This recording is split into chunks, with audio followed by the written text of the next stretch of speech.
Joyce. I'm going to be talking to you today about feedback, the new feedback system, and just uh, feedback stuff in general. Who needs a feedback, when to give a feedback, and we'll go over what the new form looks like since we moved to a new feedback form. So in February, the Air Force announced the 10 Airman Leadership Qualities. Has anyone heard of this? Yes, no? This was news to me until like a week ago. So they're really good at keeping this secret. So they emphasize both character and competence. Kind of ignore this bottom part. So they released this form a little bit early to help you if you were giving a feedback on the old form to kind of augment and get used to seeing this. We'll go over the 10 qualities here and break down what they are. And then at the end, we'll go over like the new system, what it looks like, what you can expect. And we'll look at the form and try to like go through it briefly, just so you know what it looks like. So the purpose of a feedback is it's a private formal communication a rater uses to tell a ratee what is expected of them. So who here has had a feedback session? Who's given a feedback session?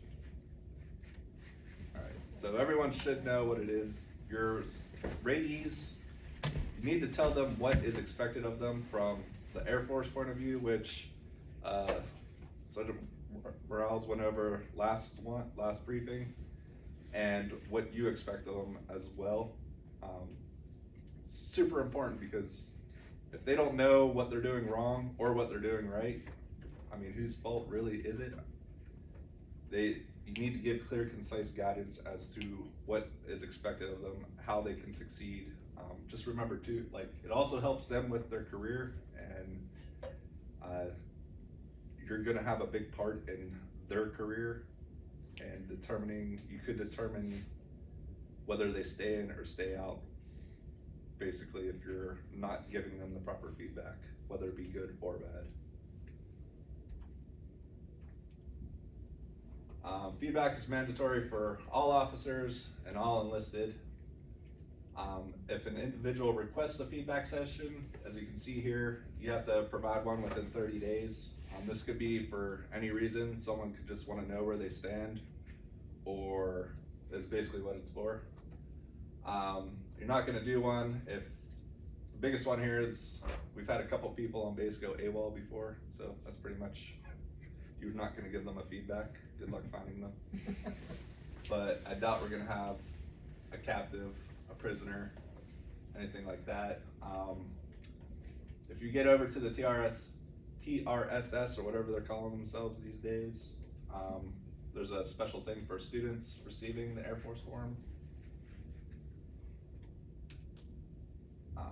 Feedback sessions should be conducted face-to-face unless they're deployed or on an extended TDY. Then you can do it by phone or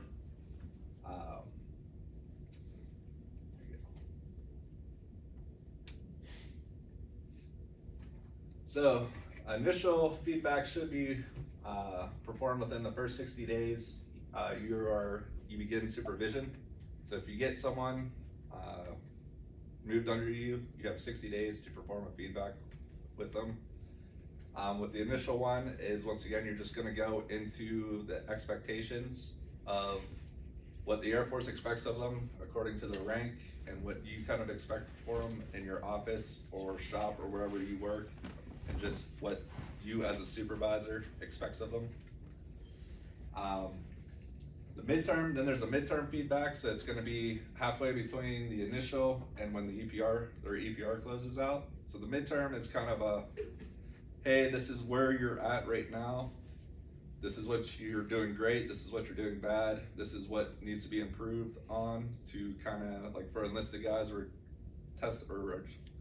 trying to get those promote nows. So this is a good time to be like, hey, you're kind of lacking in these areas. You need to clean these areas up, and they'll put you in good contention for getting a rating on your EPR.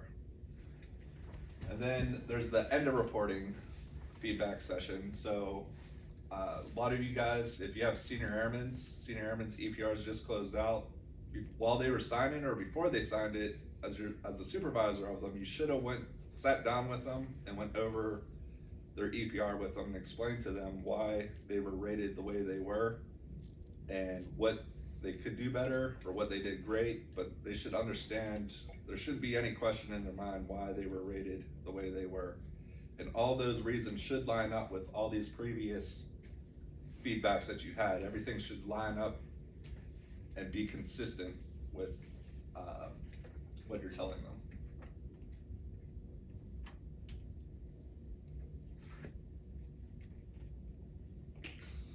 So just kind of more into here, CRO, we talked about, or rating request, some just responsibilities of the various people in this chain. So this is what the rating is responsible for, is knowing when the sessions are due.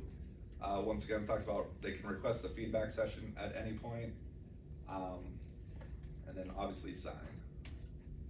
The rater will, as you can see here, prepare a schedule, conduct feedback sessions, stay aware, once again, is being consistent with the standards and expectations. You can't just say one thing and then turn around and expect something else, or just not say anything and expect something. You need to be clear and concise as to what your expectations are and what the Air Force's expectations are of these people.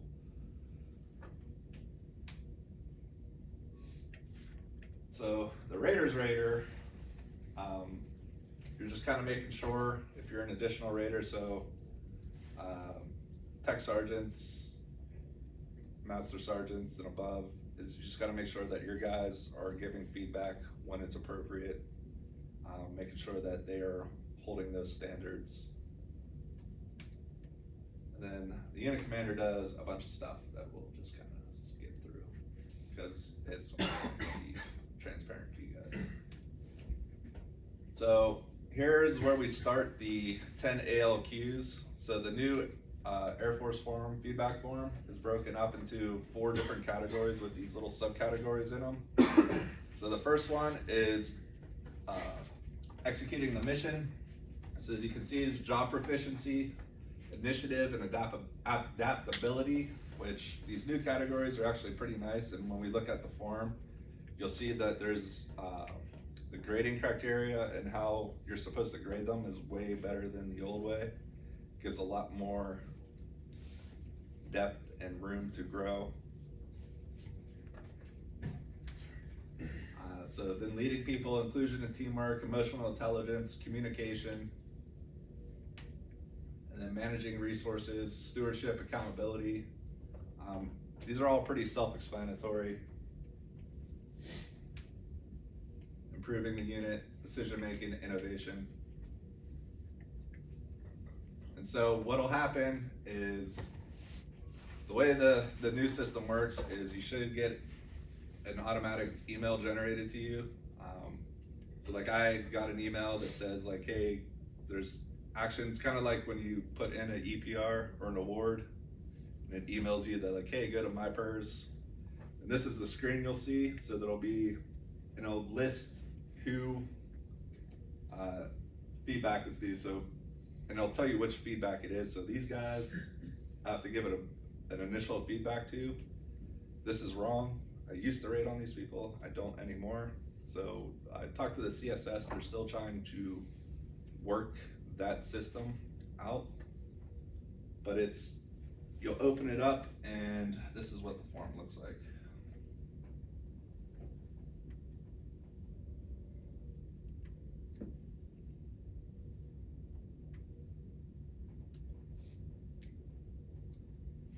So it's a blank screen.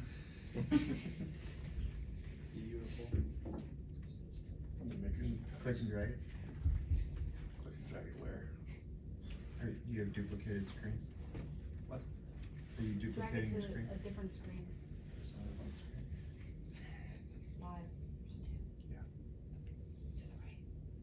You gotta drag it to the right. Cause you see on the big screen, if I see the cursor, we saw the cursor there. Just grab the document and pretty much move it the direction of the arrow. You're doing great. Thanks. I don't know what to do with mine. We're just gonna cheat here real quick. So the problem is my computer's so new, this old dwarven technology can't keep up to it. Cause you extended your display instead of duplicated it. Huh? You No, the extended problem is, it doesn't matter, he plugged into HDMI, it automatically extended, it won't If duplicate. you hold down the Windows and the It P won't key, duplicate yeah, it? there you go. No, not with HDMI, it'll automatically extend it. Well, automatically, but you Glad we're can't. You can all change it So to- very That's what I smart on said, this program. you didn't No, change he it. didn't change it. There we go. I Alright, did change it, holy crap. Yeah. so